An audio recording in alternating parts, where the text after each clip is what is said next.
kora kiyumiririe kana nego kiumilite githagathago gatagati ka maabitha a borithi na muingi mwena uyu, na ni hindi ya maabitha a borithi ya maragikorirwo magitabania mongururio wa kuhitana na njohi cia ibango hindi ya mihang'o kana ya mirurungano ino. Ngari ya borithi orondo mwana andiki a mohoro ni iragikorirwo igitharikirwo, na uu ni kurumirira muingi kuga ati murutwo umwe wa kirathi gia kanana ni arakorirwo akirathwo ni maabitha a borithi. No gukirio uguo kuringana na munini wa komishina ka mwena uyu wa Shinyaru niwe Emma Kibala ni akiugite ati ni maikoretwo magithukangia makiria ma lita 40,000 ya njohi kana cia njohi ijikirira mukana ya Chang'a.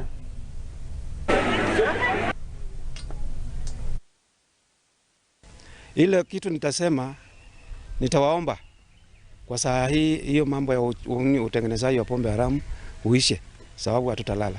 Tuko tayari na tutaendelea pia kupambana na wao mpaka hiyo mambo ya pombe iishe. Ukiangalia kama vile wanaendelea kufanya saa hizi, wamefika kiwango mpaka wameanza kupanda bangi. Ile inaonyesha utumizi wa bangi pale iko juu, na ndio sababu unakuta vijana pale wengi ni idlers na hakuna kazi wanafanya. Kazi yao ni kungojea maaskari wakiwa wanaona anaelekea pande hiyo wapambane na wao.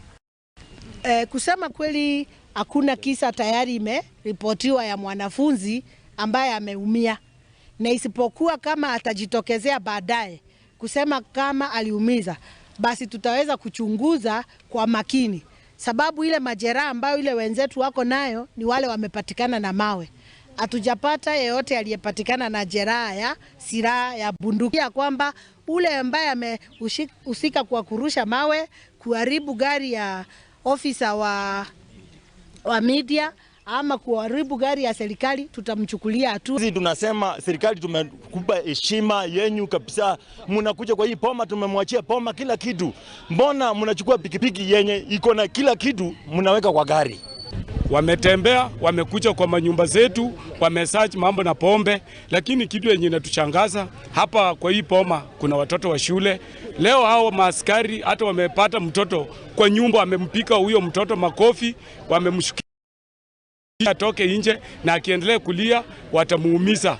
Alafu wameingia kwa nyumba, wamechukua mpaka sukari, wameingilia mpaka mapikipiki, wamechukua mtoto wa shule, wamempika risasi, hata bullet ndio hii yenye wamefanya nini, wamepika nayo huyo mtoto.